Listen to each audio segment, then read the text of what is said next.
লাহোৱালৰ ৰহবৰীয়াৰ এটি 13 বছৰীয়া শিশুৰ কৰুণ কাহিনী। দুটা কিডনী বিকল হোৱাৰ পিছত এতিয়া কাল অমানিশা নামি আহিছে পৰিয়ালটিলৈ।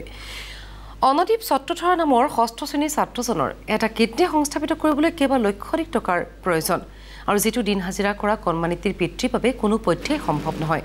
স্বাভাৱিকতে কণমানিটিৰ অনিশ্চিত ভৱিষ্যতৰ কথা চিন্তা কৰি এতিয়া হিয়া ধাকুৰি কান্দি কান্দি মুখ্যমন্ত্ৰীৰ সহায় বিচাৰিছে পৰিয়ালটিয়ে।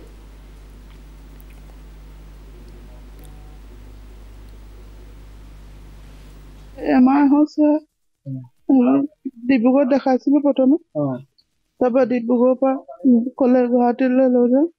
গুৱাহাটীতো সেই একেখিনি ক'লে বাৰু। এতিয়া সেয়াৰ পৰা লৈ আহিছোঁ। ইমানখিনি আমাৰ হাতত পইচা পাতি নাই, যিখিনি আছিলে সেইখিনি হৈ গ'ল। গাঁৱৰ ৰাইজেও বহুতখিনি সহায় কৰিলে। তাকে আমি হেমন্ত ছাৰক হাত জোৰ অনুৰোধ কৰিছোঁ, তেওঁ যেন কিবা এটা আমাক সহায় কৰে। বোলে দুইটা কিডনী বোলে বিকল হৈ গৈছে বুলি কৈছে আৰু সেইটো কিডনীটো চেঞ্জ কৰিলেও ঘৰৰ মানুহ বোলে হ'লে হ'ব, তেনেকেও বোলে 4-5 লাখ টকাৰ কথা কৈছে ডক্তৰে। তাতে আকৌ ডায়েলিচিছ নেকি সেইটো কথা কৈছে। সেই দুটা পৰ্যায় আছে বোলে, আপোনালোকে সেই দুটা যদি কৰিব পাৰে কৰিব পাৰিব বোলে, সেনেকে কৈছে।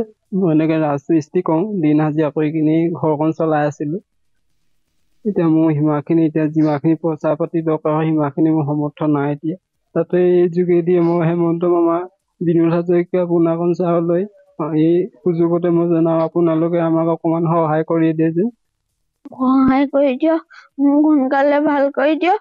মই স্কুল যাব লাগে আৰু ভণ্টিৰ লগত খেলিব লাগে।